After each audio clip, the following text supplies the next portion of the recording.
Olá, mais uma vez aqui estamos com o nosso programa Alinhando os Ponteiros, buscando de Deus para que através da sua palavra possamos estar alinhados com os céus. O ponteiro menor marcando as horas, o ponteiro maior marcando os minutos, um mais rápido do que o outro e os dois se encontram apontando para cima, alinhando os ponteiros. O tempo de Deus para a nossa vida, o tempo de Deus para a sua vida, para um encontro com Jesus, para a mudança total no nosso viver. Essa é a proposta do Evangelho, essa é a proposta da Palavra de Deus. É o que o Senhor tem para nós, uma nova vida que aponta para cima em todo o tempo. Bem, nesta série de programas, estamos conversando sobre o livro de Atos dos Apóstolos, versículo por versículo. E estamos vendo aqui como que Paulo sai em 3 viagens missionárias e como Lucas escreve e descreve cada uma destas viagens. No programa de hoje, conversaremos sobre o Evangelho ensinado em Éfeso. Houve alguma diferença? O que aconteceu de especial na cidade de Éfeso, onde chegou o Evangelho através de Paulo e sua equipe? Vamos ver? Deixe o seu coração aberto para Deus, pronto para ouvir sua voz e ser transformado por Ele. O programa Alinhando os Ponteiros já começou.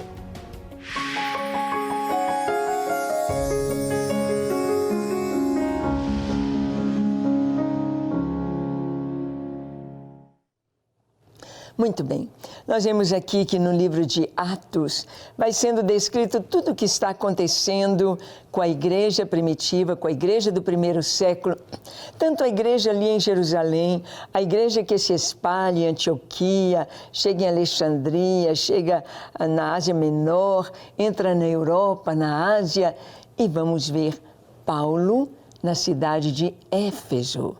Paulo caminha com a equipe, ora ele deixa parte da equipe num lugar, vai à frente, ora ele manda a sua equipe à frente, ele vai encontrar-se com eles. Então vamos ver o que está escrito em Atos capítulo 19, os versículos de 1 a 3. Paulo em Éfeso, está escrito assim: Aconteceu que, estando Apolo em Corinto, Paulo, tendo passado pelas regiões mais altas, chegou a Éfeso. E achando ali alguns discípulos, perguntou-lhes: Recebestes, porventura, o Espírito Santo quando crestes? Ao que lhe responderam: Pelo contrário, nem mesmo ouvimos que existe o Espírito Santo. Então Paulo perguntou: Em que, pois, fostes batizados? Responderam: No batismo de João. Bem, nós vimos que Paulo está em Éfeso, e ali em Éfeso, aquele casal que veio de Roma, Priscila e Áquila, e veio também Apolo. Apolo era um judeu muito eloquente, pregava muito bem, mas ele sabia que Jesus era o Cristo, ele sabia que Jesus era o Messias prometido, mas ele conhecia apenas o batismo de João. Apolo não teve a experiência maravilhosa do batismo com o Espírito Santo. Apolo não estava naquela turma que foi batizada com o Espírito Santo em Atos capítulo 2, lá naquele cenáculo, quando as portas fechadas, as janelas fechadas, 120 irmãos ali reunidos, ouviu-se um som como de um vento impetuoso que encheu toda a casa. E então apareceram distribuídas sobre cada um deles, a cabeça de cada um, línguas como que de fogo. E então começaram a falar em outras línguas, segundo o Espírito concedia que falassem. Só que eles estavam falando em outros idiomas. Isso mesmo, estavam falando das grandezas de Deus em outros idiomas. Eles não estavam entendendo o que cada um falava, mas sabiam que eram coisas maravilhosas a respeito da grandeza de Deus. Aflui a multidão, Pedro prega para mais de 3.000 pessoas, a igreja vai crescendo, mas Apolo não sabia nada do Espírito Santo. ele pregou Jesus. E aquelas pessoas ali em Éfeso receberam a palavra.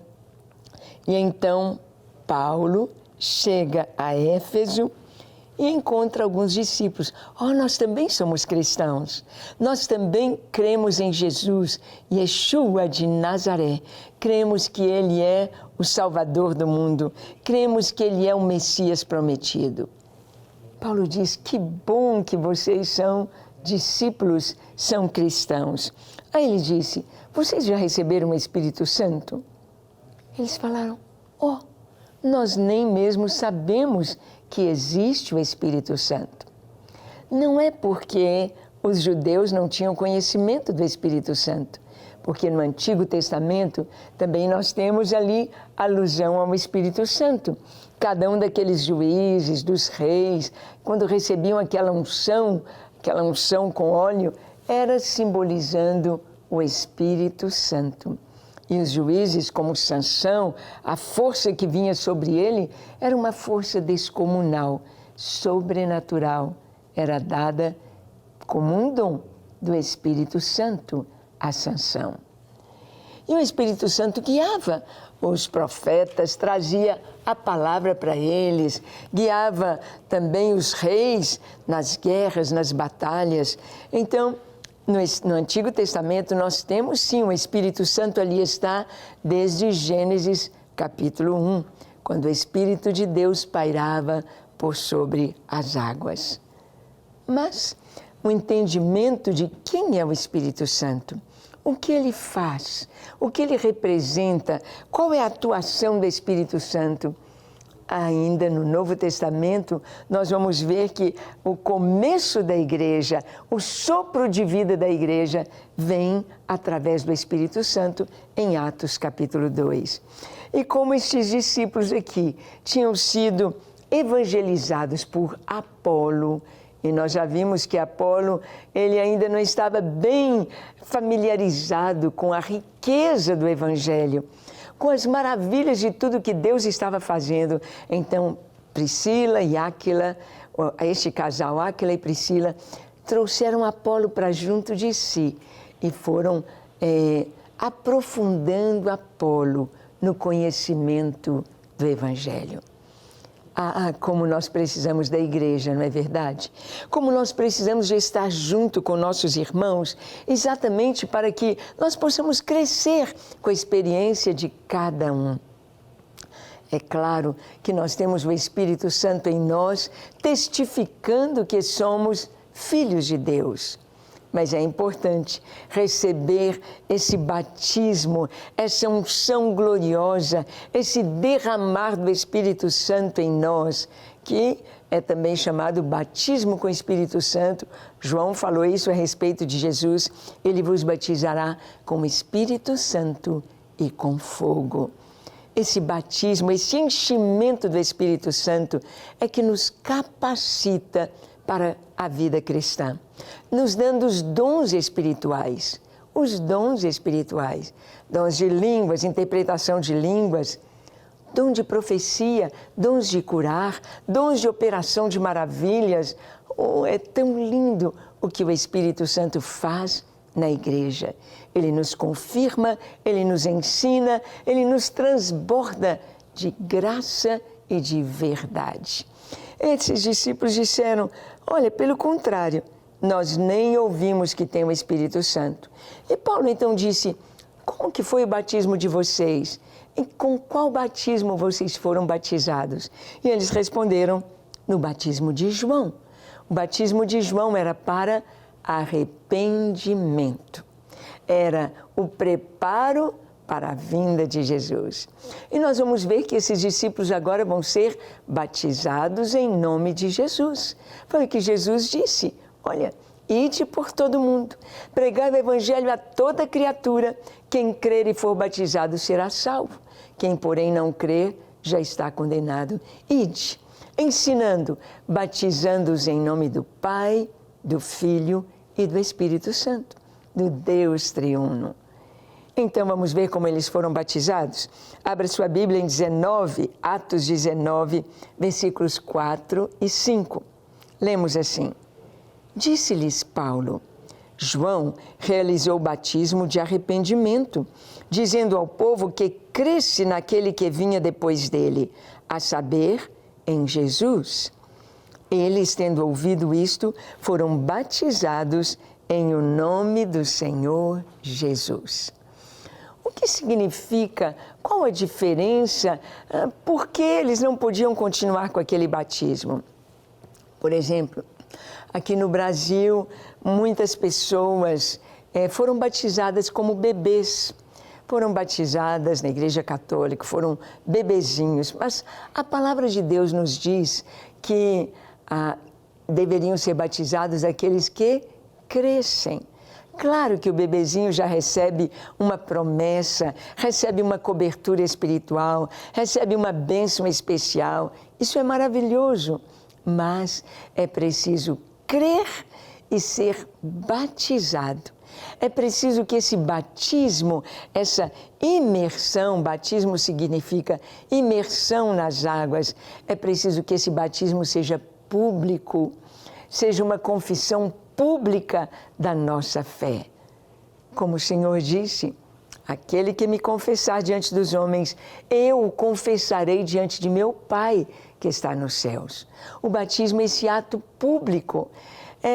Ali nós temos uma representação física, ou um ato profético, uma representação física de uma graça espiritual, de uma bênção espiritual muito grande recebida. Então, a pessoa ali está e ela confessa. Você confessa que Jesus Cristo é o seu único e suficiente Salvador? Sim, você crê nele. Crer em Jesus significa agora andar com Ele. Significa agora obedecer a sua palavra. Significa agora caminhar na direção do Espírito Santo. Então, aquela pessoa é mergulhada, é imersa em água. Todo o seu corpo ali coberto. E quando ela emerge da água, é o simbolismo a imersão é morte. E a emersão, o levantar-se, simboliza ressurreição, simboliza uma nova vida. O homem velho morreu. Aquela pessoa que era alcoólatra, viciada em drogas, na prostituição, ou que vivia no pecado, na mentira, agora é uma nova criatura. Este é o simbolismo do batismo. E o batismo deve ser feito no nome de Jesus. Claro, da Trindade, em nome do Pai, do Filho e do Espírito Santo. Porque em Jesus é que nós realmente recebemos a salvação. É através de Jesus. Então, quando eles ouviram isso, eles foram batizados no nome de Jesus. E é assim que nós atuamos na igreja com o batismo, em nome do Pai e do Filho e do Espírito Santo. O Pai enviou o seu Filho ao mundo. Jesus veio e cumpriu toda a vontade do Pai, entregando-se, sendo obediente até a morte, e morte de cruz.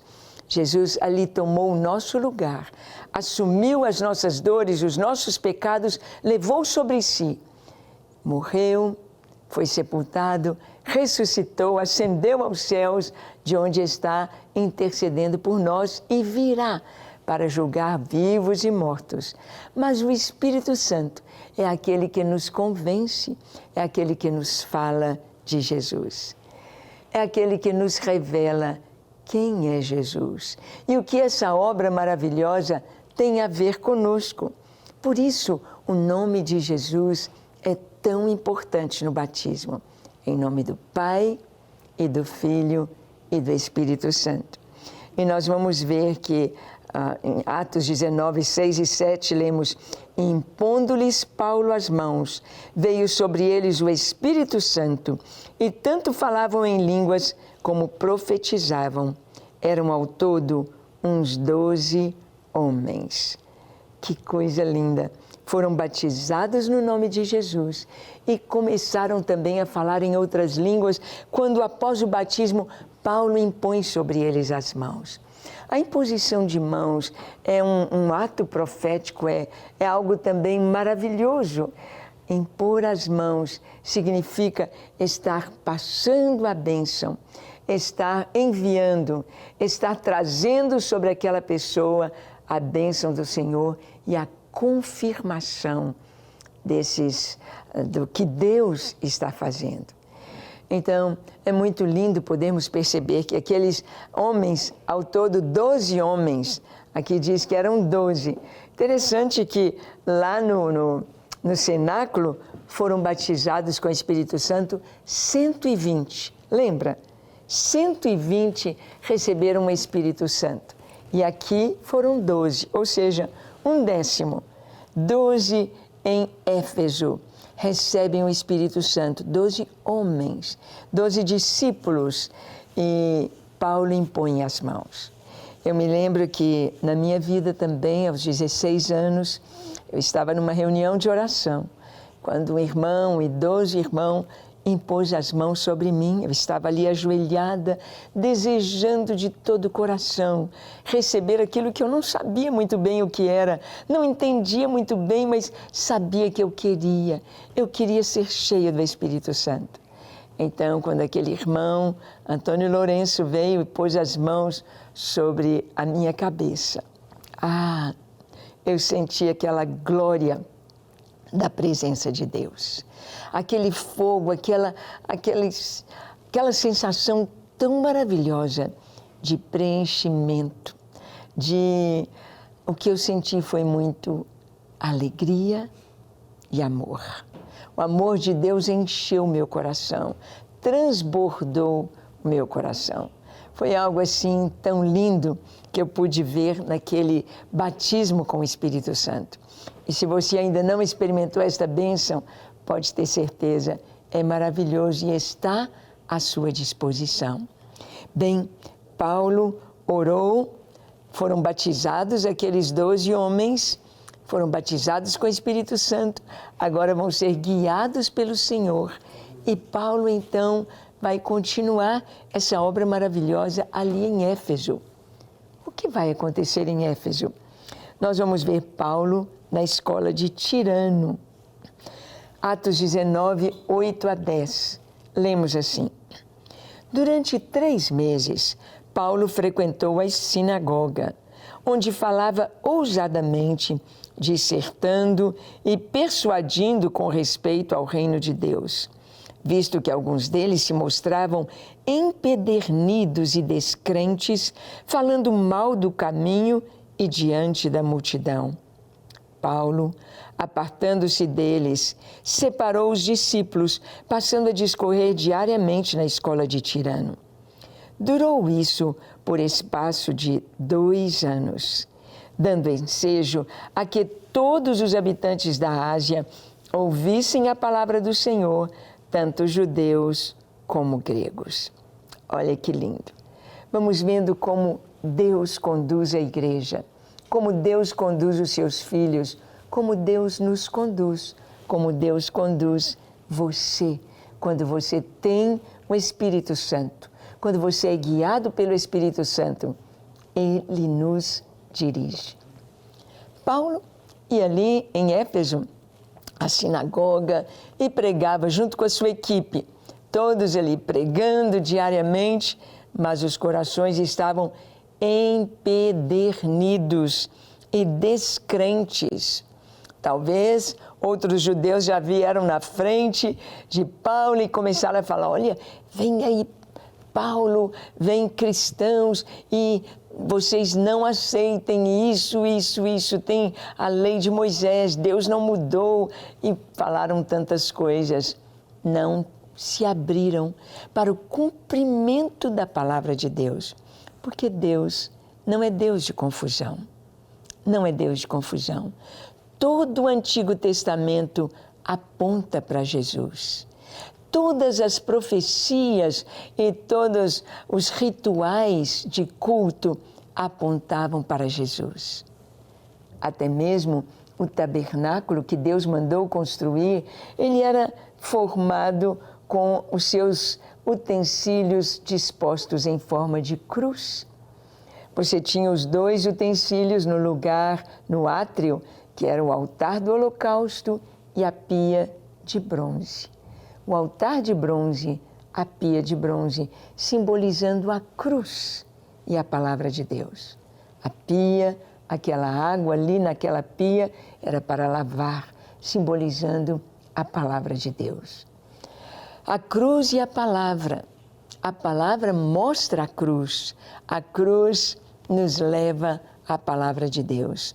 E quando se entrava, então, esses dois utensílios alinhados no átrio, depois no lugar santo, à direita, a mesa com os pães da proposição. Uma mesa de madeira coberta de ouro, com os pães que eram mudados a cada sábado. À esquerda estava a menorá de ouro, aquele candelabro de 7 braços que simboliza o Espírito Santo de Deus. E à frente, o altar de incenso, também de madeira coberta de ouro. E ali simbolizando as nossas orações. Então, estamos vendo uma haste vertical e agora a horizontal. E o último utensílio, no Santo dos Santos, a Arca da Aliança. Também madeira coberta de ouro. Formando a cruz. A cruz não foi inventada. A cruz e Jesus não foram algo que foi forçado por Jesus, por Yeshua, absolutamente. Já estava no Antigo Testamento, já estava no culto, no ritual do culto, no que Deus mostrou para Moisés, muitos anos antes de Jesus. O que Jesus passaria na cruz, o Messias, está no Salmo 22. O Salmo 22 descreve com perfeição, com exatidão, cada versículo é falando sobre a cruz, o momento da crucificação. Transpassaram-me as mãos e os pés. Lançam sorte sobre as minhas vestes, repartem entre si as minhas vestes e sobre a minha túnica lançam sortes. Tudo isso aconteceu com absoluta precisão. Por quê? Porque é como se Davi tivesse visto o futuro e escreveu, e cantou, e proclamou no Salmo 22. Então nós vamos ver que aquele coração duro dos judeus era para rejeitar a palavra. Mas Paulo então disse para eles, olha, já que vocês não querem, nós vamos deixar vocês. Porque falava e eles contrapunham e com rejeição. Então Paulo foi para a escola de Tirano. A escola de Tirano era ali do lado da sinagoga. E ele ficou em Éfeso 2 anos. Imagina que maravilha! 2 anos Paulo ali esteve. E houve a pregação e milagres. Atos 19, 11 e 12 nos diz o seguinte: e Deus, pelas mãos de Paulo, fazia milagres extraordinários, a ponto de levarem aos enfermos lenços e aventais do seu uso pessoal, diante dos quais as enfermidades fugiam das suas vítimas e os espíritos malignos se retiravam. Deus fazia milagres pelas mãos de Paulo. O Senhor é o mesmo ontem, hoje e para sempre. Ele continua curando, fazendo milagres e a palavra continua sendo pregada. E todo que ouve e crê é salvo. Você já é salvo? Você já foi batizado com o Espírito Santo? Você precisa de um milagre? Vamos orar? Feche os seus olhos, curve a sua fronte. Se for possível, se ajoelhe. Ore comigo dizendo: Senhor, eis-me aqui em Tua presença. Eu abro para Ti o meu coração. Eu preciso da Tua salvação. Eu preciso do Teu milagre. Eu preciso da Tua paz. Eu preciso da Tua cura. Eu preciso da Tua presença em minha vida, em meu lar, em minha família. Eu me entrego a Ti para ser inteiramente Teu hoje e eternamente. Recebe-me, Senhor. Lava-me, santifica-me, purifica-me. dá-me um novo coração, restaura-me, liberta-me, em nome de Jesus. Amém, amém e amém. Graças a Deus. Se você orou de verdade e se você crê, a bênção de Deus está sobre você, a salvação e a cura. Deus te abençoe. E até o nosso próximo encontro, quando aqui estaremos compartilhando com você a palavra de Deus. Até lá!